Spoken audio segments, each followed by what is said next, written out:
What's up, YouTube?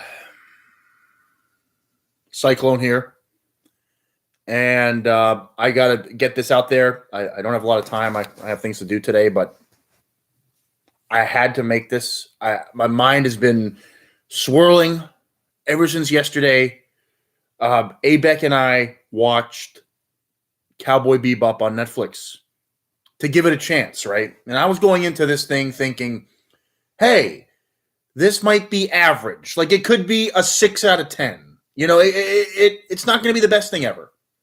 But I hope they've put in the effort, they've put in the time, and it's okay. Sorry.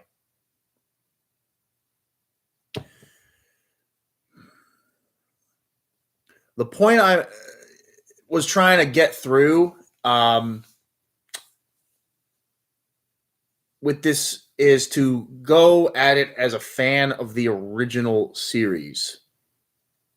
So if you have never seen Cowboy Bebop before, you actually might like this more than I did, okay? I'm going to go off right now and say this show insulted the fans of the original's intelligence. It did not respect what the plot and the significance of the original was all about. It interjected a lot of unnecessary fluff, stuff that we don't need, and stuff that ultimately takes away from the mystery and the suspense of the original, okay? When you look at the original, the themes that matter most is the sense that you are a lost soul, or there are a bunch of lost souls on a ship floating through the cosmos trying to find meaning in their lives. That's kind of what Cowboy Bebop is, an ensemble of strangers who have had very poor pasts. They don't know what the meaning in their life is anymore, and they're trying to figure it all out. One of the key things that the original does so well is that it alludes to things about their personal lives, but it doesn't force them on you. And that's an important distinction, because in this series, I've read spoilers. I only got through 3 episodes. I couldn't watch anymore. I couldn't do it. They were forcing personal life decisions and facts about the characters that completely remove the mystique of who these individuals are, and it makes their journey completely worthless. It's one thing to have fully understood and developed characters. It's another thing to force in unnecessary plots so that they feel more relatable. Let me give you the main examples. And again, of course, spoilers. Jet has a daughter and basically an ex and is committed to that world, I guess. That was the first humongous red flag, but actually, no, that was the second. The first is that, and the biggest crime of all, is that Julia and Vicious are shown on screen together as a married couple.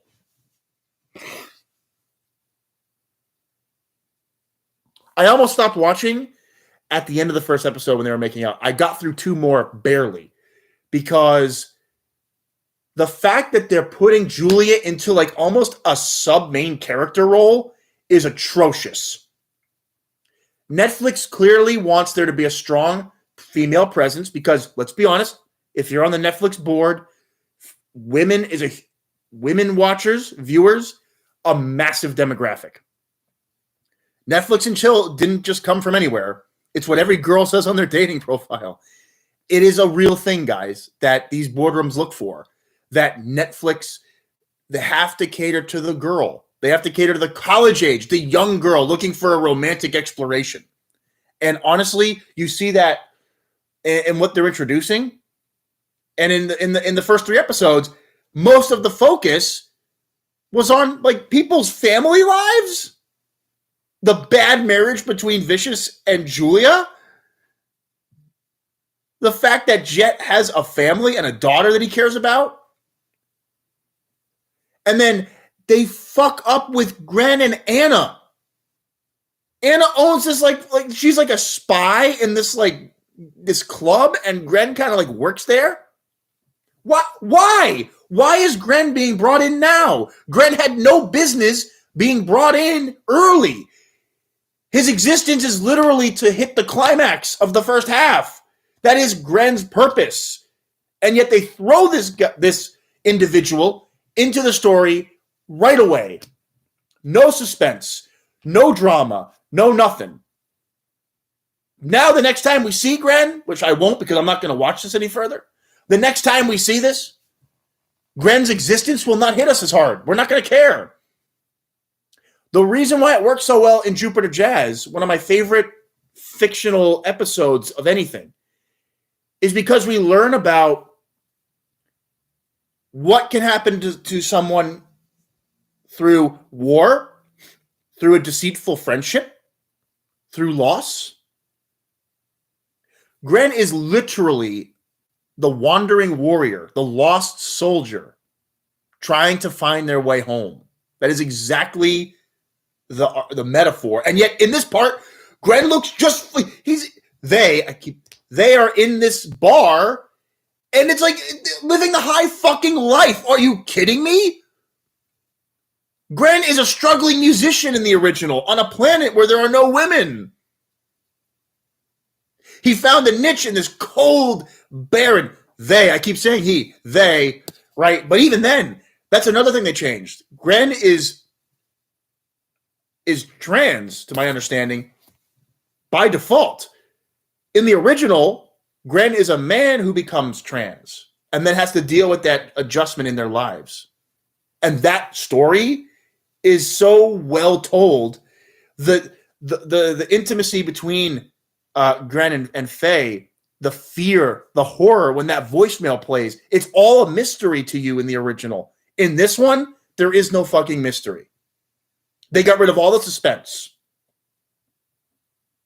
Because apparently suspense doesn't sell anymore, and instead we care about fucking romance plot lines and fucking gender identity bullshit. Faye being a lesbian. Honestly, the fact in itself doesn't bother me. The fact that they shove it in your face does. Because Faye is a character who doesn't have a home. Faye is supposed to feel lost the whole time until she finds her home. The whole point of the original Faye Valentine was this desperate gambling addict, this con artist. By the way, she's more of a killer in this remake than a con artist. What the hell is up with that? Faye used her good looks, not just because she liked getting hit on. It was actually for getting paid. She used her good looks to trick people, to get into clubs, to get behind security. She fucking was a femme fatale. She was just doing that to get ahead. And then in doing so, the whole argument with the actress and the outfit, look, it's interesting because the men are far more bare-chested in this one than the women. There are scenes of naked women, but in the terms of the main cast, it's clear that the men are the sexual attraction in this remake, not the women. And like literally Vicious and Spike early on, shirtless, just go to town, and Faye is like rarely seen without her full attire on. The point is, you're taking what made a character and removing its identity. You're removing that part of a character. Just like Jet shouldn't be a father. Like, I don't like that because Jet is a wandering soul. Faye is a wandering soul. The reason they're on this ship is because they don't have lives to return to.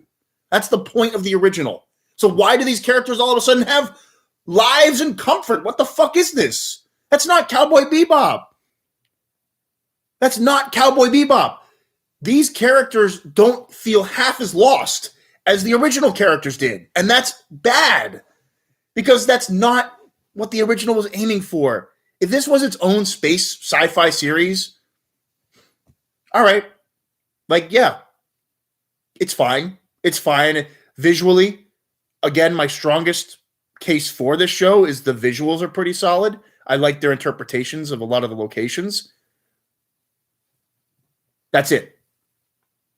The meat and potatoes, they ripped out suspense and intrigue from the original and filled in bullshit narratives like, oh, I have a child. Oh, I'm a lesbian. Oh, my ex is with my former ally. And oh, like, this is all bullshit. This is fluff. This is American TV. This is bullshit. The characters on this ship were alcoholics, basically. They were unhappy. They were not able to just lean back and find happiness somewhere. That was the whole fucking point. Even Ed, in the original, doesn't know her family. She's from an orphanage, from a planet full of trash. Earth is the dumpster of the solar system in the original, right? In this series, she finds Spike in a bar alleyway, and then the delivery of the line. Oh my God. I saw the clip. It's a disaster, which really prevented me from continuing watching this. This show does not respect the intent of the original. It has ideas. It has themes. It's in an interesting environment, but that's it. It's the character narratives, the plots are disaster. Why the fuck does Anna have this like luxury, this lounge in a palace? Why is she watching all these security cameras? What the fuck? Oh, to make her more intriguing? I was way more intrigued about the shop owner who would start drinking with Spike. Which character are you more interested in? The one with all the fucking gadgets like fucking Batman? Or the one who you don't know what they're really all about? But clearly, there's a connection there between them and the Syndicate and Spike. I want more of this character. In this one, I don't fucking care because she's Batman. She's literally Batman. Okay, wow. Just like they literally took Batman's security panels and put them in her fucking, like, oh, she has eyes everywhere. Dude, I can't. This is so Americanized. You see red, white, and blue all over this thing. It's just, why? The simplicity is what made the original so good. The lack of backstory, the lack of relationships, the lack of understanding is what made the original work.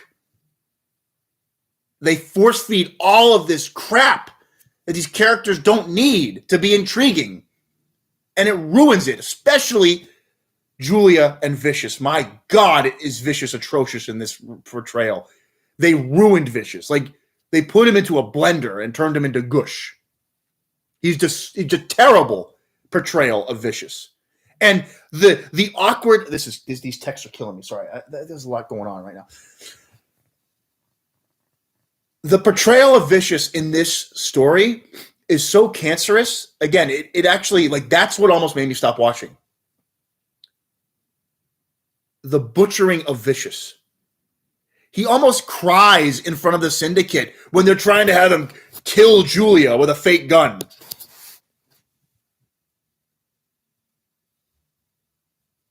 And then they're crying, and then he chokes her. And that's why he's vicious? Because he's not happy in his marriage? Like, I'm about to fume right now. When you remove intrigue and mystique, you're left with a typical American guy who doesn't like his marriage. That's all the Vicious is. Where's the samurai with the bird? Where's the guy who every time he shows up on screen, it's death? He's the Grim Reaper of Spike's life. He is death waiting for Spike. He is literally the Grim Reaper following Spike everywhere he goes. That's Vicious in the original. That's art. That's captivation. I want more of that. Why is Vicious crying in front of his wife in the, like, this, and he's gulping down drinks like he got home from the office and he hates his life? Oh my gosh, man. Oh, we need people to feel more relatability to these characters, and Vicious in particular. We need more to flesh him out.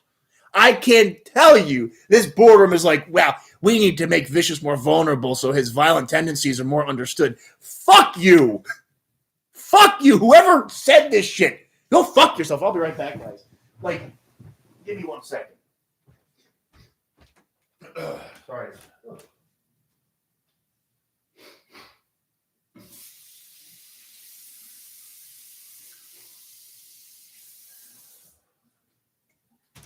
This show is a disaster. It's so bad for the fans. The fans who actually give a damn and understand the art form as it was intended. Again, like, excuse me, I'm sorry for that. But if you guys are just casually needing a sci-fi fix, it might do you a couple drinks in you. The acting is okay. It's fine. It's not Oscar worthy or anything, but it's passable for what it is. The set pieces can be interesting, and there is some Easter eggs and homage to the original. But again, they fucked with the meaning and the character. The character and the soul of this show was destroyed. Oh, and then I read this plot point, and again, I refused to keep watching. I stopped. I don't want to see how they butcher the church scene. I don't want to see how they butcher Jupiter Jazz. I don't want to see it. I don't want to witness that butchering. I just won't put myself through it. They have Julia betray both Spike and Vicious. And she becomes a literal third wheel character that's like we know about her. Apparently she shoots Spike at one point. There isn't enough alcohol in this world to make me watch that. Nope. Oh, Julia's a rebel, and she's gonna fuck with Spike and Vicious because she's her own woman. If you happen to be a lady out there and tell me this, you've seen the original, which Julia is more interesting to you?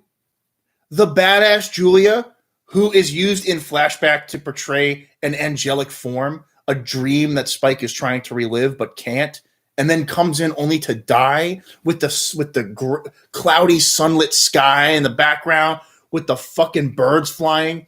Or this Julia, who's getting choked out by her horrible husband and their toxic relationship and then takes it out on both of them just to be her own person? Like she becomes an arsonist and just sets fire to what's in her life. Are you kidding me? Apparently that's what happens. I will not watch that. I will not watch them butcher one of the most intriguing parts of this series. Why, again, Gren and Anna's use was abysmal in this show. The fact that Anna tells Spike in the second episode, oh yeah, Julia's married to Vicious now. And he looks at a picture of her. Oh my gosh. I'm supposed to care. Where's the fucking intrigue at that point? Now it's just, oh, my ex is with my old best friend who's now my enemy. Oh no. The thing is, you can't, it's very difficult to stick Cowboy Bebop's plot points into other medium. But this remake rips out very generic plot points that you can put in any show anywhere. That's the difference. Cowboy Bebop is its own entity. Netflix Cowboy Bebop is rehashed ideas from basically any sort of romance story or fucking, my family, lonely guy, or, finding out your sexuality story. And it's just generic trash. Generic trash. Again, if this wasn't Cowboy Bebop, if this was any other show, any other title, it would get a pass from me, probably, because there is effort put into it. But because it's a Cowboy Bebop reimagined, and boy, is it heavily reimagined, it gets a 3 out of 10 from me. Motherfuckers, a 3. Because I see the effort. I see the effort that went into it. But they intentionally changed the meaning and significance of this show. They ripped out the soul so that they could make it more relatable to like young girls and, LGBTQA plus and lonely men who, ex-lovers who have a child, like single men who have a child out there. Oh, woe is me. Like we need to capture those markets and connect to them as blatantly as possible. instead of keeping intrigue and suspense and mystery in this story so that we can figure it out as the viewer and internalize what the meaning is for ourselves.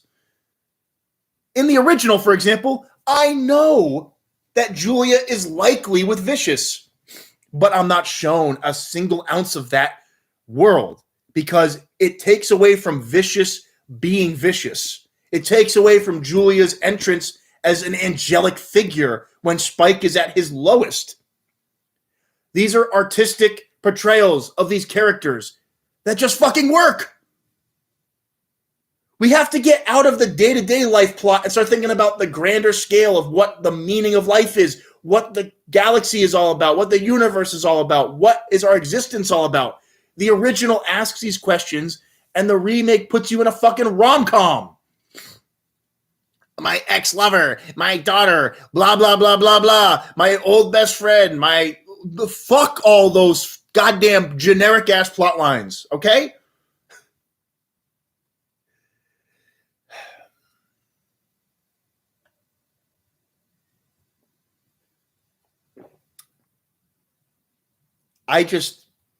It sucks. Boardroom creators, they suck. They suck. There's no soul. There's no passion.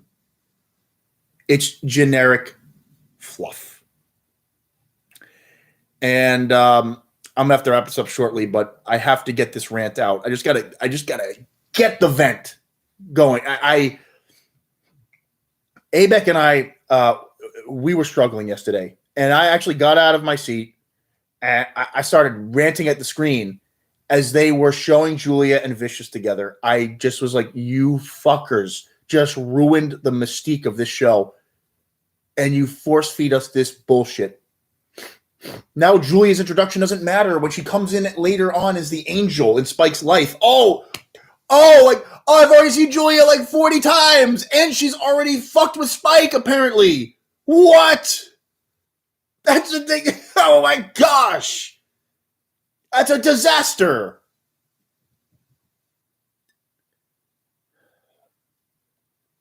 Well, I hope this rant, when it's out there, if you are a fan of the original and you see this video, I hope it speaks on why this remake is not for the fans who internalize the original so much. Like, if you're a casual viewer, like you've seen it here and there, or you've never seen it at all, you might have fun. But if you really understand the art form of this series and why it's so beloved, this is going to hurt, man. A lot of people. They tried to inject all this fucking romance bullshit into this for no reason. Romance is fine, but in this show, it's in the back, and we don't know all the answers. That's the best part. We don't know these characters' true identities. They hide it even from themselves. They try to figure out what their true identities are, what their true lives are, and that journey is the compelling aspect of the original. That's it. I think I gotta stop there. This was a good vent, though. I'm glad I was able to get this out there. And please comment. What were your thoughts on Bebop? The remake, the original. Do you like the remake and like the original at the same time? Explain why. I've heard some people saying, well, yeah, it's a retelling, it's a remake, like a song, it's a new style. That's for damn sure. It's definitely a restyling of the original. There's no doubt about that. It just, again, my analysis is this. The remake's plot points you can rip into and put into any other series, and they're fine. But the original, you can't do that. Spike's story in the original is Spike's story. If you try to put Spike's story into like a guy named Bob, and Bob is like an accountant, you can't. There's no way you could write Bob the accountant with the complexity. Because first of all, we already know he's an accountant. So let's say like you replace all the story beats with Bebop's. Spike the cowboy, Bob the accountant. Spike has an ex-lover. Bob has an ex-lover. Spike sees the past in the past and the present in two different ways. Bob the accountant is pissed off at his boss at work, but also, his sex life is struggling. Do you see how the American version would start to shift away from the Japanese? Do you see this? Spike is an alcoholic because he doesn't know if he's alive or dead. Bob the accountant is an alcoholic because the last girl he saw dumped him. Or he didn't get a raise at work. Oh, yeah, that's a theme, like getting paid in the original and money. It's a big fucking problem, but it is used as a driver of the plot. They need more money, but it's not the soul of the show. Whereas in America, like not getting money, oh my God, like who are you if you're not getting money or have a girl? You're a nobody. Like literally, that's the fucking difference. Spike in the original is a nobody because he has nobody except Julia. He can't put his soul into the present. He can't do it. He can't let go. That's a theme that's so much more complex. It's like if you have someone close in your life and you lose them, and then all of a sudden you become a recluse and you don't talk to anybody. Mental health, depression, anxiety.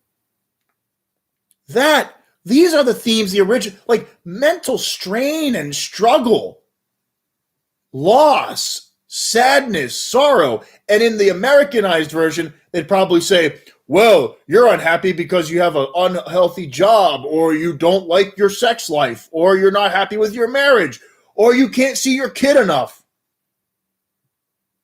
Yep. Or your best friend stabbed you in the back. In the original, the friendship is so much more complicated. Like Vicious and Spike's friendship is so, rivalry, but they're a connection with Julia in the middle. It's so well done. You uphold Vicious's intrigue. Julia remains a guardian angel. And Spike remains a wandering lost soul. And they never fuck with that in the original from start to finish. When the characters cross, their destinies are crossing. Vicious is hell. Julia is heaven. Spike is the lost tribe member traveling in the land. And he's in between heaven and hell, in purgatory, basically. That's the journey. But Vicious is always hell, and Julia is always heaven. And it is not just your ex and your old best friend. The reason why you can get far more metaphorical with the original is because they don't show you what's going on behind the scenes. They don't show you. They put the characters in when the narrative is saying it's time to test Spike's moral character, his judgment. It's time to test Spike as a character. Let's put him in front of the devil. Let's put him in front of Julia, the angel.